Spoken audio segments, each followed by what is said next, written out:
বিশ্বের বৃহত্তম দেশ ভারতবর্ষ, আর সেই ভারতবর্ষের যে গণতন্ত্রের যে শ্রেষ্ঠ উৎসব সেটা হচ্ছে দেশের সাধারণ নির্বাচন। এই নির্বাচন শুরু হয়েছে গত 19 এপ্রিল থেকে, আজকে 20 মে। এবারে নির্বাচন 18তম নির্বাচন, কিন্তু লোকসভা নির্বাচন মোট সপ্তম দফায় কিন্তু অনুষ্ঠিত হচ্ছে। আজকে ছিল পঞ্চম দফার ভোট, যা এখনও চলছে। ভারতীয় সময় এখন বিকেল 4টে বাজে। সেই জায়গায় দাঁড়িয়ে ভারতের নির্বাচন কমিশন থেকে যেটা সর্বশেষ তথ্য দেওয়া হয়েছে, এখনও পর্যন্ত গোটা দেশে কিন্তু ভোটের হার 49টা লোকসভা আসনের ভোট চলছে। দেশের 6টি রাজ্য এবং 2টি কেন্দ্রশাসিত রাজ্য, মোট 49টি লোকসভা আসনে ভারতীয় সময় দুপুর 3টে পর্যন্ত 47.5% ভোট পড়েছে। এবং গোটা পশ্চিমবঙ্গে যে এই দফায় যে ভোট চলছে 7টি লোকসভা কেন্দ্র, যার মধ্যে রয়েছে ব্যারাকপুর, বনগাঁ, হাওড়া, হুগলি, উলবেড়িয়া এবং আরও 2টি লোকসভা কেন্দ্র রয়েছে, সেটা হচ্ছে আরামবাগ এবং শ্রীরামপুর। এই মুহূর্তে আমি রয়েছি কলকাতার উত্তর শহরতলির একেবারে ব্যারাকপুর শিল্পাঞ্চল। এই ব্যারাকপুরের কিন্তু ঐতিহাসিক একটি নাম রয়েছে। এখানে মঙ্গল পাণ্ডে কিন্তু সিপাহী বিদ্রোহের উত্থান হয়েছিল ব্রিটিশ সাম্রাজ্যের বিরুদ্ধে। ব্যারাকপুর একটা ঐতিহাসিক স্থান, ভারতের ঐতিহাসিক পটভূমিতে দাঁড়িয়ে। সেখানের এই লোকসভা নির্বাচনে একটি মডেল কন্ডাক্ট করেছে, এখানে মডেল বুথ হয়েছে। ভারতের নির্বাচন কমিশন, পশ্চিমবঙ্গ রাজ্য নির্বাচন কমিশন সেখানে আয়োজন করেছে। ভোট দিয়ে বেরিয়েছেন দুজন আমাদের দেশের সুনাগরিক। দাদা, ভোট দিয়ে কেমন লাগলো, কি বলবেন? না, ভোট তো আমরা অনেক দীর্ঘদিন ধরে দিচ্ছি। অভিজ্ঞতা নতুন করে কিছু সঞ্চয় করিনি। এই বুথে ভোট বরাবরই শান্তিপূর্ণভাবে হয়, এখনও শান্তিপূর্ণভাবে হচ্ছে। কোনো রকম অশান্তির ঘটনা আগেও ঘটেনি, আর আজও ঘটবে না, এটা আমাদের প্রত্যাশা।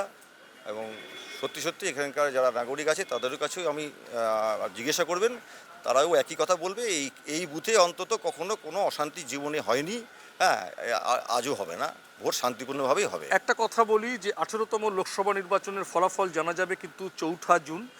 দিল্লির মসনদে কারা আসবে, যারাই ক্ষমতায় আসুক, ভারতবর্ষের এই মুহূর্তে দাঁড়িয়ে বেকারত্ব এবং মূল্যবৃদ্ধি একটা বড় ইস্যু। একজন সুচিন্তিত নাগরিক হিসেবে ব্যারাকপুর শিল্পাঞ্চল, এই মুহূর্তে ব্যারাকপুরের পরিচয় শিল্পাঞ্চল, এবং ব্যারাকপুর একটা ঐতিহাসিক পটভূমি রয়েছে। সেই জায়গায় দাঁড়িয়ে নতুন সরকারে যারাই আসুক, কি বলবেন তাদের জন্য, কি আপনারা দাবি রাখতে পারেন? না, আসলে মানুষ যখন ভোটটা দেয়, খুব কম পার্সেন্টেজ ভোটার ইনস্ট্যান্ট ডিসিশান নেয়। তাদের ডিসিশান 1 মাস আগে নেওয়া হয়ে গেছে। তো প্রত্যেকটা দল ভোটারদের সামনে তাদের ম্যানিফেস্টোটাকে শো করায়, তারা বলে আমরা এই করব, ওই করব, সেই করব। ভোটারদের দীর্ঘদিন অভিজ্ঞতা, আর বিশেষ করে এতদ অঞ্চলে যে সমস্ত ভোটার আছে তারা অত্যন্ত সচেতন এবং শিক্ষিত। আর আপনি এমন একটা জায়গার কথা বললেন যেটা একটা রেপুটেড, এখানে মঙ্গল পাণ্ডের এই স্বাধীনতা সংগ্রামের এই যে ইতিহাস বলছেন, এখানে গান্ধীঘাট, এখানে রাজ্যপাল আছেন গান্ধী জন্মজয়ন্তীতে। তো এই ব্যারাকপুর এই অঞ্চলটা খুব nearest to Gandhighat, nearest to Mangal Pandey Ghat, Mangal Pandey statue, সব কিছুই একটা এমন একটা কেন্দ্র যেটা মডেল আপনি করেছে এমনি করেনি। এই কারণেই, এটা ঐতিহাসিক কারণেই এটা মডেল একটা বেছে নেওয়া হচ্ছে এই জায়গাটাকে। মানুষের প্রত্যাশা মানুষ সুখে শান্তিতে থাকবে। মানুষ তার দ্রব্যমূল্য বৃদ্ধি, বাজারে যাতে দ্রব্যমূল্য বৃদ্ধি এটা সেটা কমে, মানুষ যাতে তার মাস গেলে তার উপার্জনটা সঠিকভাবে যাতে করতে পারে, কর্মসংস্থান যাতে সে পায়। মানে মানুষের কাছে টাকা দরকার, মানুষের কাছে যারা টাকা পৌঁছাতে পারবে, সেই কর্মসংস্থানের মাধ্যমেই হোক, বিভিন্ন প্রকল্পের মাধ্যমেই হোক, মানুষ চায় মানুষের খেয়ে পড়ে শান্তিতে বাঁচতে। এর বেশি কিছু মানুষ চায় না। তার ভিত্তিতে মানুষ ভোট দিচ্ছে এবং আশা করি তাই ভিত্তিতেই ভোট হচ্ছে। কি নাম আপনার? সঞ্জয় গঙ্গোপাধ্যায়।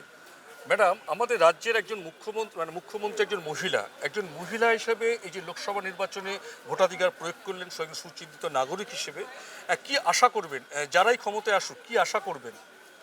আমি মুখ্যমন্ত্রী মহিলা এইভাবে দেখি না। তিনি একজন মুখ্যমন্ত্রী, তার কোনো লিঙ্গ হয় না। তো শুধু মহিলা ব্যাপারটাই বা আমি বলবো না। এই লোকসভা ভোটের বা যে কোনো ভোটেরই মূল যে বেসিক যে জায়গাগুলো, অন্ন, বস্ত্র, বাসস্থান ইত্যাদি, সাধারণ মানুষের কিন্তু খুব বেশি চাহিদা নেই। মূলত সাধারণ মানুষের চাহিদাগুলো পূরণ হোক এবং আমাদের কি বলবো, রাষ্ট্রের শান্তি থাকুক, বজায় থাকুক। আর ব্যারাকপুর লোকসভা কেন্দ্র সম্পর্কে আপনি প্রথমেই যা বলেছেন, আমি বেশ কয়েক বছর ধরে এখানে রয়েছি। শান্তিপূর্ণভাবেই ভোট হয় এবং ইয়াং জেনারেশনের চাকরি আরও বেকারত্ব যাতে মোচন হোক বা আরও বেশি কর্মসংস্থান আসুক, মানুষ যাতে নির্ভয়ে কথা বলতে পারে এটাও খুব মহিলা নারী পুরুষ নির্বিশেষে সকলে যাতে ডেমোক্রেটিক ভারতবর্ষে তাদের কথাটা বলতে পারে এবং খুব নিরপেক্ষভাবে যারাই বিশেষ করে আপনি মুখ্যমন্ত্রীর কথা বলছেন পশ্চিমবঙ্গে, নিশ্চয়ই কথাগুলো শোনা হচ্ছে বা আরও বেশি শোনা হবে।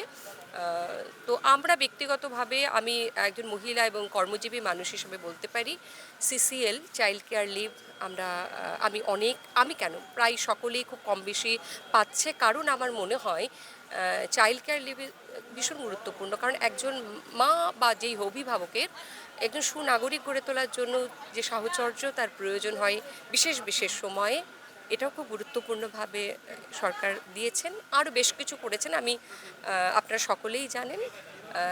এই উন্নয়নের ধারা ব্যাহত থাকুক, দেশে শান্তি বজায় থাকুক, যেই আসুন আমরা চাইব দেশে শান্তি থাকুক এবং ডেমোক্রেটিক ওয়েতে যাতে কাজগুলো হয়, আরও বেকারে চাকরি আসুক, সুস্থ একটা দেশই আমরা চাইছি। শুধু একে অপরকে দোষারোপ করে কাজটাকে পিছিয়ে দেওয়ার এই বক্তব্যগুলো যাতে আরও বেশি কম হয়, আমরা যাতে নির্ভয়ে কথা বলতে পারি, এই জেনারেশন খুব সুন্দর একটা ভারতবর্ষকে পাই, এটুকুই আমার বক্তব্য। নাম আপনার? আমার নাম মালবিকা ভৌমিক।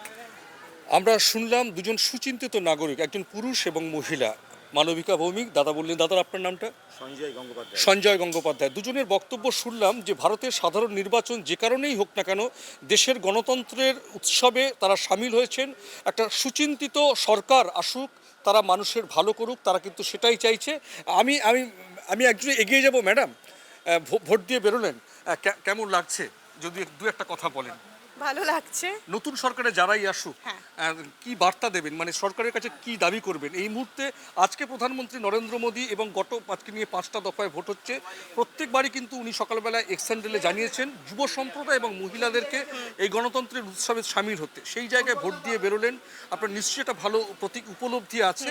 এবং সরকারে যারাই আসুক একজন সুচিন্তিত নাগরিক হিসেবে সরকারের কাছে কি দাবি?